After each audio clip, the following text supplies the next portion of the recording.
Wow!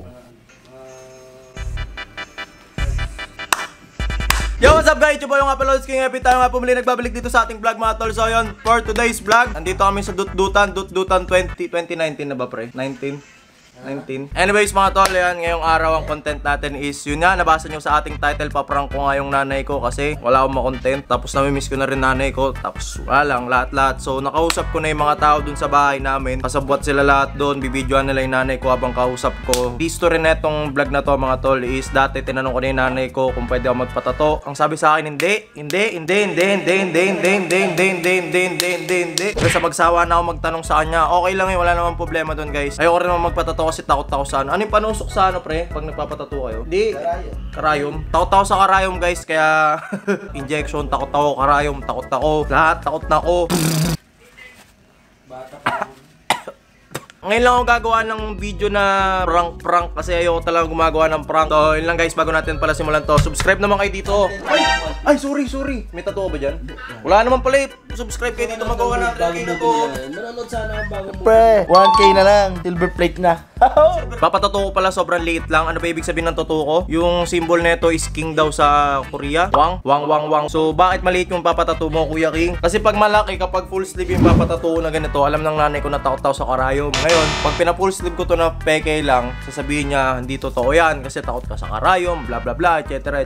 Kaya ngayon, para mas maniwala siya, maliit lang na tumbok dito. Yan, dito lang, maliit lang para, alam mo yun, realistic. Tapos maniniwala pa yun kasi angle nga. Di ko alam kung matatawa ba ako dito o hindi, pero sanay naman yung nanay ko na pag tumatawa ko, hindi, seryoso ako. Minsan nanloloko ako, so mixed emotion mangyayari sa nanay ko mamaya. Tawagin ko lang yung tattoo artist ko, si Ate Chicks, dun sa kabila. So guys, ang gagamitin namin itong ano to? Ano yung ang tawag dun sa pangmata? Eyeliner pre, eyeliner gagamitin namin para yung nanay ko medyo maprank. Tagal ko lang gustong gawin to sa nanay ko na ipaprank ko siya. First time ko lang siya paprank, lahat. Kasi alam mo yun, mga genuine yung reaction ng nanay ko, typical na Pilipino ma'am. Galit na galit pag nakakita ng kung ano-ano sa katawan. Tingnan ko yung reaction ng nanay ko, and disclaimer nga lang pala guys, medyo maging OA reaction ng nanay ko dito kasi alam ko na galit siya sa mga naggaganon. Mga pinsan ko nga nagpatato dati, nagagalit siya. Sinasabi niya, ano ba napapalaan nyo sa tattoo na yan, bla bla bla bla bla bla. And so forth and so on and so forth. Lumayas ka dito, umanap ka ng bagong bahay. Abangan natin guys kung maghanap ba ako ng bagong bahay. Yung tattoo artist ko si Ate Chicks nasa kabila pa, papatato ako dito gamit namin yung eyeliner niya. So kita it's time mamaya mga tol, post ko muna yung picture na nagpatato ako. Kunwari, shoutout nga pala kay Ate Chicolet. Tapos Dutdutan 2019. Nimpita lang sila dogs. Play mo na intro tol. Play mo intro!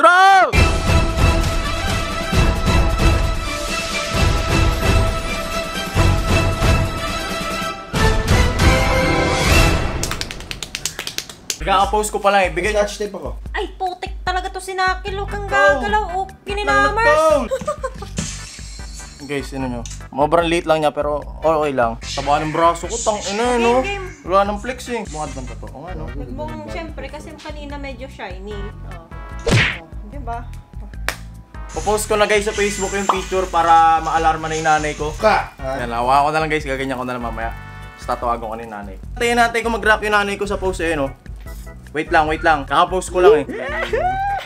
Yung mga typical na magulang kasi ng mga Pilipino at Pilipina, pag nakakita sila ng tattoo, kung ano-ano man mga alibay dyan sa katawan mo, magagalit yun. Example, meron ka nanay tulad na ganito, Mabsi, pengen sample. Teka na, nagbubugbugan dun, no? Tinitingnan ng nanay ko yung Dapat post. nagpa-picture ka pala kay ano, kunyari. Kay Chicolet? Ito nga, nagpapicture kay Chicolet kanino. Kunwari ko nanay ko. Good boy! Putang ina. Okay nam nga ubeng! Aramid mo takwapin, dumuturo yan sa ulo! No! Kanta nga yun.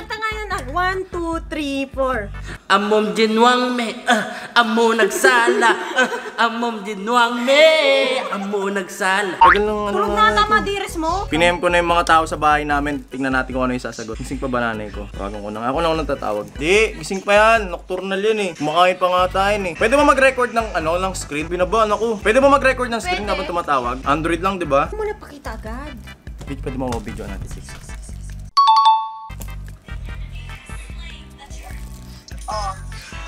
Kaway lang natin. Bakit ka tumatawa? Nasaan ka? Nagpatato ka ako. Ha? Nagpatato ako. Ano nagpatato? Oo nga. Baka gusto mo tadyakan kita. Maliit lang naman, di naman makikita yun. Ano ka, hindi pwede. Pabubura ko yan. Kahit magbayad ako ng magkano, ipabubura-bubura. Kita sa mundo, tarantado ka talagang bata. Kailan Maliit lang naman eh. Hindi naman makikita yung pag nag-long sleeve ako. Hindi Tinan mo. pwede. Sakit pa nga. Ulit ka, wala kang titiran, palalayasin kita. Diyan ka, tumira ka na lang kila dogs forever. Oo nga, tinan mo, tanggalin ko. Masakit pa nga. Ayun yung braso ko. Oh. Maliit nga lang, di naman makikita yun eh. Oh. Oh, maliit lang. Malulit lang. Maliit nga lang. Basta, bahala ka sa buhay mo, leche ka. Basta galit ka. Maliit nga lang yan. Bakit sila, Kuya Josh naman, pag nagpapatato, laki-laki. Akin na liit lang. Ayun lang oh. Bakit? Oh, aliit lang oh. Hindi ko naman anak yun. Hindi ko sila anak kung anong gusto nilang gawin sa buhay nila, pwede. Ba't ako hindi pwede? O sige, papatatuan kita, pero sa mukha, papayag ako, halika. Bukas pupunta ako, patatatuan kita sa mukha, buong mukha. Hindi na matatanggal to.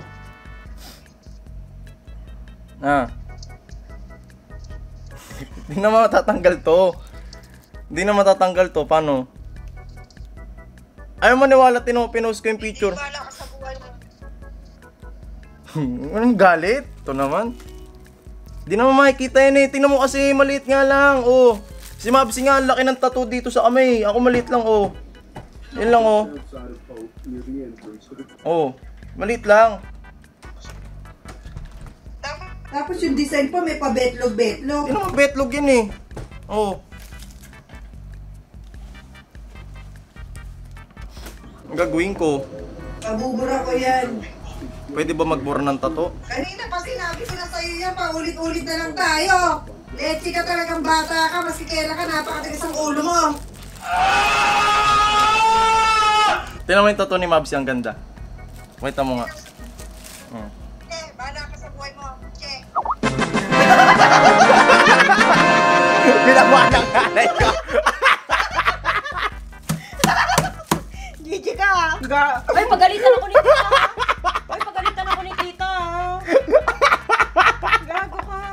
Tawa pa. Sige, yan o, typing o. May tatlong Putang ina mo, wag ka na umuwi. Sabi niya. Hala ka, sige ka. Sige, tama pa. Tayo natin reply lang nanay ko. Putang ina mo, wag ka na umuwi. Huwag ka magpapakita. Tawagan mo, tawagan mo. Sisend ko yung picture na nagpatato ako kanina. Yan. Send ko. Pati yung actual tattoo mo ngayon. Oh, yan. Kanina. Oh.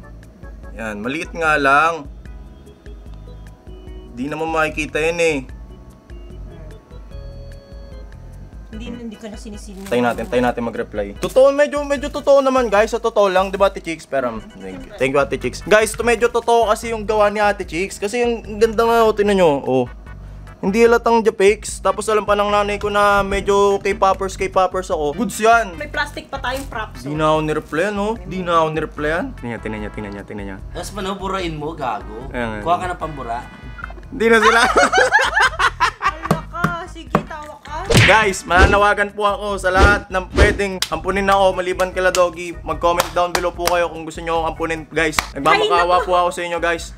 Nagmamakaawa ako sa inyo. Ay pa rin sagutin oh. Nagmamakaawa na ako mga tol, please. Ampunin nyo na ako. Wala na po ako matitirahan sa Fairview. Pag pinalayas ako nila Doggy, wala na po akong titirahan sa Fairview. May nag-comment na ba dito sa mga ano? Sagutin mo. Ito guys, sasabihin ko na prank kasi napaparaning mo na eh. Ayaw pa rin sagutin ng nanay ko, pre. Ako ata ay nangyari. Bakit lang sabi nanay ha? Ano masasabi niyo? Ano lang, buburahin ka kahit magkano bayad ko, buburahin ka sa bundok sa mundong bata ka. Ano na kaya nangyayari sa nanay ko ngayon sa bahay? Ayaw sumagot. Sa pa nga, tingnan nyo ha. Oh, pangapat na to. Yari ako. Ayaw nga sumagot eh. So, tatawag ako ng ibang tao sa bahay. Kulangot pa ako. Sa kanya ka pala nagpaalam, hindi kayong dalawa mag-usap, leche. Oh, tingnan mo kasi. Tingnan mo lang. Tingnan mo, oh. Oh, nabubure, no?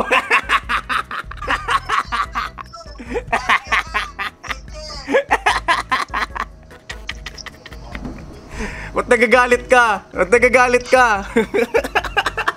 Tingnan mo, me. Tingnan mo. Oh, buburahin ko, oh. Oh, wala na. Oh. Ako, ikaw ano inaatupag mo. Mag-aral ka na nga uli, leche ka. Puro ka kalokohan. Say hi to YouTube. Ba't nagalit ka? Angat mo yung ulo mo. Mamataba ka eh. Angat mo. Ako sa'yo.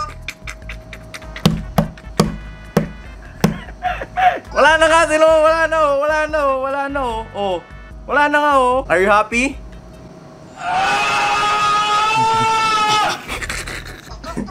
Tuwa ka, no? Tuwa. Gina, huwag kang tatuan. Love you, bye-bye. Love you. Ewan. Bisa na. Kasi nung ito yung pinakaunang tattoo ko eh. Anong nangyari dyan? Last year, October. Ay, hindi pala, ito. Pakita ko muna utong ko ah. Oh, sige, pautin mo. Ito yung unang tattoo ko. Yan. Isang buong taon ko yan, tinago sa kanila. Anong sabi sa'yo nung nakita? Wala, di pala nakikita. Tapos nagpatato ako neto. Sabi nila, di wala na sila magagawa, may sahod na ako eh. Yun nga. That's it for today's vlog. Maraming salamat sa inyo lahat. Video boy, ako nga pala ulit King FB, aka your family friendly content creator on the go. Di ko alam kung ilan na subs ko pagtapos na itong video na to, bago itong video na to. Pero paabutin na natin ng 100k to guys, please lang. Pag gumabot ng 100k to, papayag nanay ko na magpatato ako. Joke lang, joke lang. Medyo okay magulang ko pero Filipino moms, ganun talaga. So, sana nagustuhan niyo yung video guys. Peace! Wala na, tinan nyo, wala na.